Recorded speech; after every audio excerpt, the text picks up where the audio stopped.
Welcome to the first episode of the Actual Magician Explains Advanced Occult series, where I will be sharing shorter videos on advanced topics in occultism and the Western Esoteric Initiatory System. In this video, I will reveal a surprising and often overlooked fact about the notorious magician Aleister Crowley and the equally notorious Book of Abramelin, or the Sacred Magic of Abramelin the Mage, a complex and demanding ritual whose aim is to gain knowledge and conversation of the Holy Guardian Angel. I will do this by using Crowley's actual diary entries, magical records, and his own writings. The answer to the question posed in this video, did Aleister Crowley complete the Abramelin ritual, is yes, but as you will discover, the truth is even more interesting than the myth. We start with the Book of Abramelin itself. This is not to be confused with the Necronomicon or the ritual working depicted in the 2016 film A Dark Song, although that film does have a great deal of insight into the demands and dangers of this ritual, which takes place over 6 or 18 months. The Book of Abramelin is similar in some ways to other occult grimoires, being a collection of autobiographical material, magical squares, folklore, and a series of instructions which present an extended ritual, whose aim we have already noted is to bring about the knowledge and conversation of one's personal holy guardian angel. However, it has always been seen by many, including Aleister Crowley, as something of a different order to other grimoires.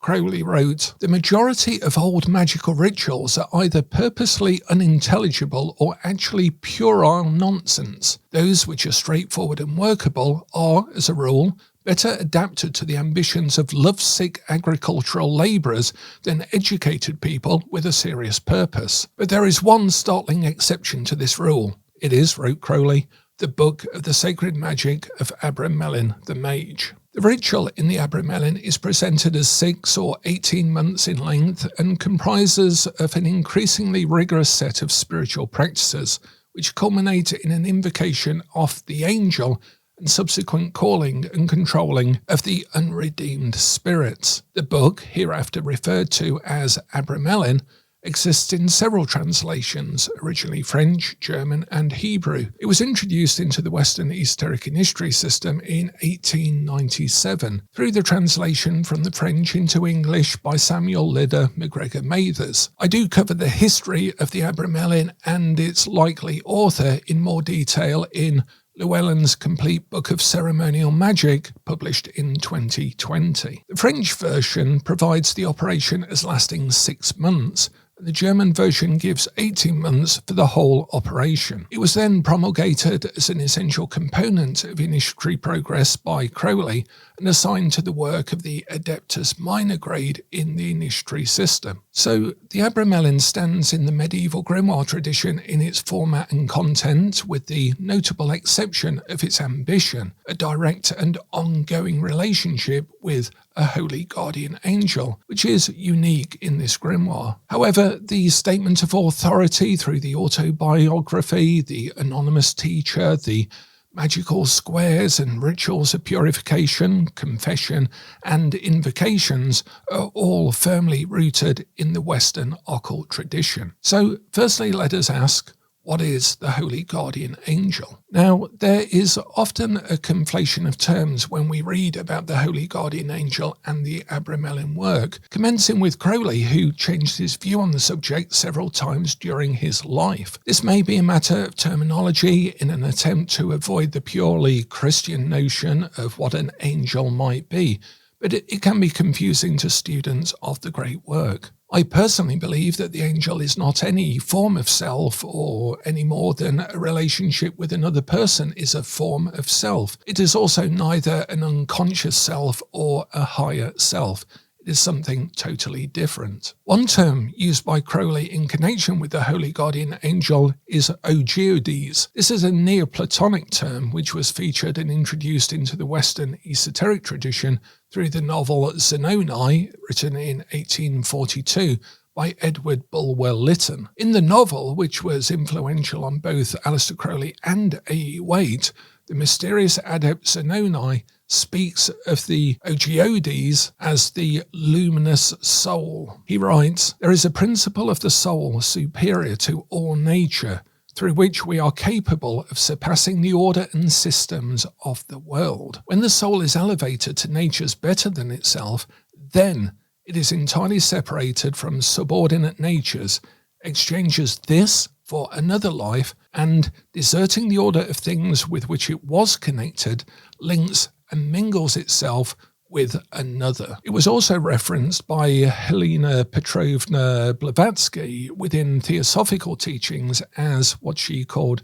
the luminous body of the spiritual soul, once rid of its physical and psychical vestures or bodies, and I would hesitate to add connections. The Ogyodes is seen as the subtle vehicle of the soul and a divine body. This body can also be purged and energized by living according to higher virtues. It can also be summoned. In Zanoni, the adept calls upon Adonai, the son of eternal light, in a cave which first appears as a, quote, luminous and gigantic column, glittering and shifting. Then out of that column emerges an angelic figure. Bulwer Lytton goes on to describe this figure as a shape of unimaginable glory. Its face was that of a man in its first youth, but solemn, as with the consciousness of eternity and the tranquility of wisdom. Light, like starbeams,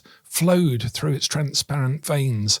Light made its limbs themselves and undulated in restless sparkles through the waves of its dazzling hair. In this description, there is a similarity to notions of a guardian angel. It is likely the seed of the concept which grew in Crowley's vision. As such, it is a reflection of the soul lit from its own light, finding a response in the universe and not merely another version of self-identity. Now let's take a closer look at Crowley's relationship to the Abramelin working. We've already noted that Crowley held the knowledge and conversation of the Holy Guardian Angel as a central stage in the great work. We have also noted how Crowley has already compared the term Holy Guardian Angel to that of the Ogoides. Also, he referred to it variously as the higher self, or the ancient Egyptian concept of the Ku, or astral body. This was in his later writings, only sometimes in the sense of deriding them as versions of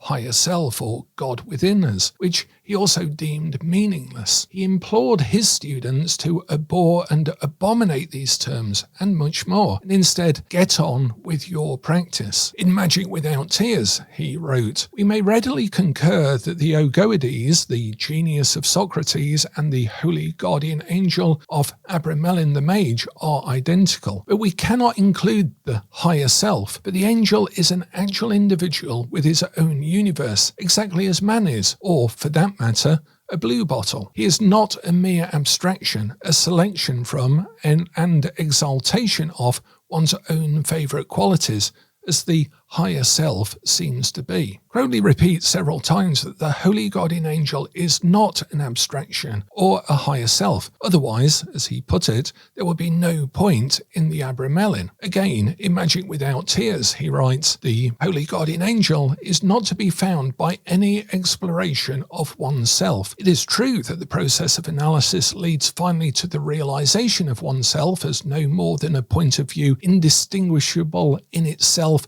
from any other point of view, but the Holy Guardian Angel is in precisely the same position." Unfortunately, contemporary practitioners have in general concentrated on the process of evocations and the commanding of the spirits in the Abramelin, sometimes after Crowley. One author writes, "Therefore we can infer that every ritual we perform to attain this knowledge and conversation not only brings us closer to the Holy Guardian Angel, but also increases our power over external circumstances and, why not, over the spirits. The rejection of the operation as a mystical experience, sometimes instead conflated with a New Age gloss of self-development, in favour of seeing it as a gaining of implicit power and influence, has also become a common trend. Another author writes, "The real goal of the Abramelin rite is to attain a supernatural assistant who will grant you the power to bind spirits who would cause you harm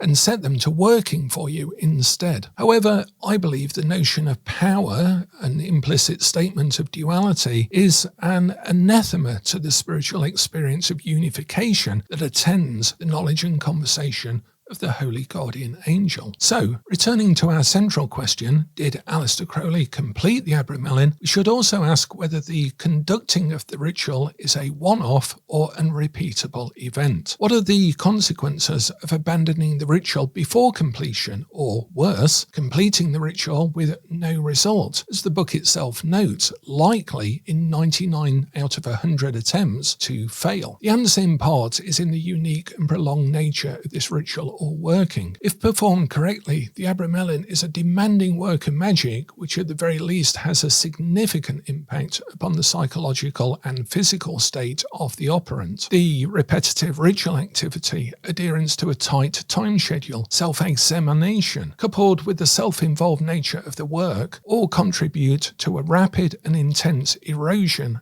the psyche. As the operation progresses, further repetitions, intensification, and additional practices lead to an uncoupling of the usual sense of reality. The operant may find themselves needing some form of escape, but this must be carefully considered. Simple games might be one solution. Mathers notes that he translated the rule in the book against jeu in the Abramelin as gambling rather than general games, because he felt that recreation would, quote, be almost a necessity during this period to prevent the brain giving away from the intense nervous strain. The Abramelin does factor ill health as a reason to adapt or even abandon the operation. It writes, "And in the case that during this period you should be attacked with some illness which would not permit you to go unto the oratory, it need not oblige you to abandon your enterprise at once, but you should govern yourself to the best of your ability." The book goes on to suggest praying in bed, studying as you can, but should the sickness continue for the second period or third 6-month period in the 18-month version, then to take this as a sign that you must await a more fitting time. Now we know, and this is popular knowledge because of the connection to Boleskine House and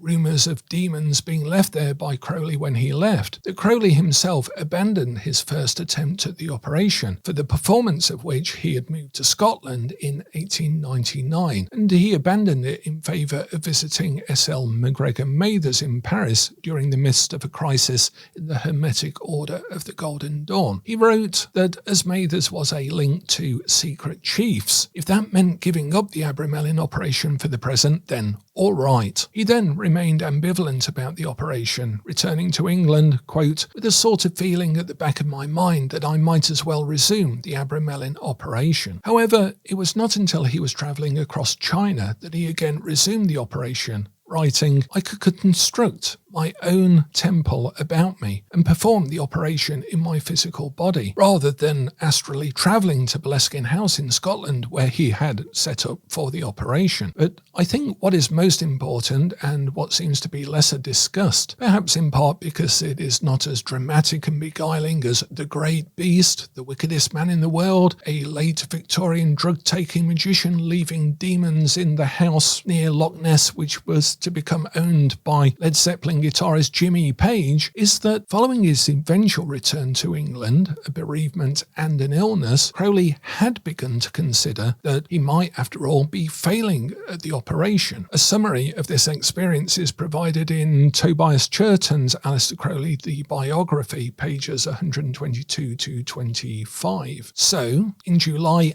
1906, he conferred with Cecil Jones, a magical colleague, and resumed regular invocations to the book, culminating several months later in a spiritual experience at Ashdown Park Hotel, Colston, Surrey, a hotel which you can still visit and stay at. Crowley wrote in his confessions, "On the 9th of October, having prepared a full invocation and ritual, I at last performed it. I had no expectation, I think, of attaining any special success, but it came. I had performed the operation of the sacred magic of Abramelin the mage." The nature of the result, which Crowley tested further, and its relationship to the Ogoides, is given a bit more detail by a brief diary entry for the same date of October the 9th. "I did get rid of everything," wrote Crowley, "but the Holy Exalted One, and must have held him for a minute or two. I did. I am sure I did." So, in effect, Crowley took 7 years to complete the operation, attacking it with an intensity and full focus on each attempt through his own methodology. So the question is not simply, did Aleister Crowley complete the operation of the sacred magic of Abramelin the mage, or indeed, what is the nature of the holy guardian angel? The question is, what does it take to complete the ritual? What does it take to be successful in the ritual? And as Mathers himself translates from the Abramelin, "Ponder the matter then well before commencing, and only begin the operation with the firm intention of carrying it on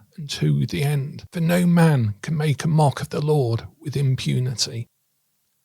I'd like to thank you for joining me in this episode of more advanced considerations in the Western Esoteric Initiatory System, and if you have any particular questions that you would like me to address in this series, then please do drop a comment below.